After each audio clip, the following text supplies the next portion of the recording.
Evergreen ক্লাবের office কক্ষে আয়োজিত সাংবাদিক সম্মেলন অনুষ্ঠিত হয়।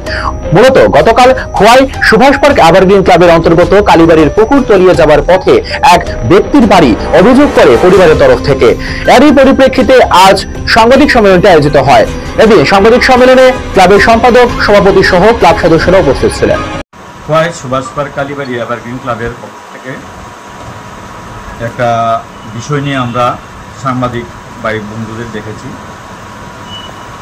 আমাদের সুভাষ পার্ক কালীবাড়ি সারা খোয়াই না, শুধু সারা ত্রিপুরার মধ্যে বিখ্যাত একটি ধর্মীয় প্রতিষ্ঠান। এখানে জনগণ এখানে বিশ্বাস, আস্থা এই কালীবাড়ির প্রতি আছে এবং এই কালীবাড়ির একটা বিশাল দিঘি আছে মার বাড়ির। এই দিঘিটা অনেক পুরানো, মানে 100 বছর পুরানো এই দিঘি। এই দিঘির পারে একটা ফ্যামিলি তাদের ঘর তৈরি করেছে একদম পুকুর পার গ্যাসে।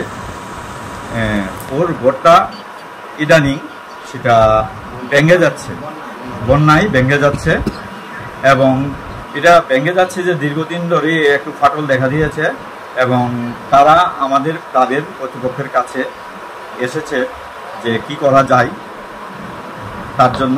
তখন আমরা এই বিভিন্নভাবে তাদের হেল্প করার আমরা চেষ্টা করেছি। এখন থেকে 6-7 মাস আগে তারা একটা এসেছিল, তখন আমি বলেছিলাম ক্লাবকে একটা অ্যাপ্লিকেশন দাও, তারপরে তোমাদের সাথে নিয়ে আমরা এই এসডিএম এর কাছে যাব এবং তাদের কাছে এখানে কিছু করা যায় কি না পুকুর পাড়টাকে আমরা সেটার ব্যবস্থা করার চেষ্টা করব। তারপরে তারা আমাদের কথা মতো একটা চিঠি দিয়েছে।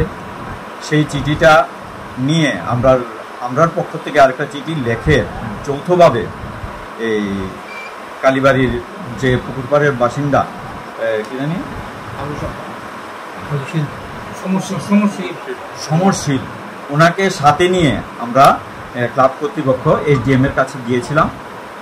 এসডিএম মহোদয়া আমাদের গল্প মানে কথাগুলি শুনে তিনি তৎসঙ্গেই এই বিডিও সাহেবকে ফোন করে বলে দেন যে কিছু একটা ব্যবস্থা করে দেওয়ার জন্য এবং আমাদের বলেন যে আমরা বিডিও স্যারের সাথে যাতে আমরা কথা বলে যাই।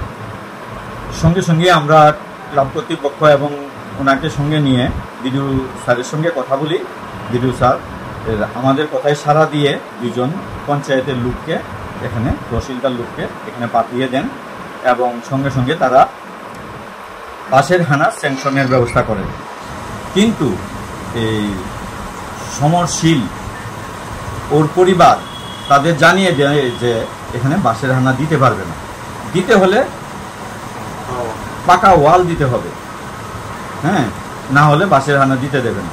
যার জন্য বাঁশের হানা দেওয়া হয়নি। যদি বাঁশের হানাটা তারা দিত এই ঘরটা আজকে এখন ভাঙেনি, এখন ভাঙলো না এই বন্যার জলে, কমসে কম 2-3 বছর আরও সঠিকভাবে থাকতো ঘরটা।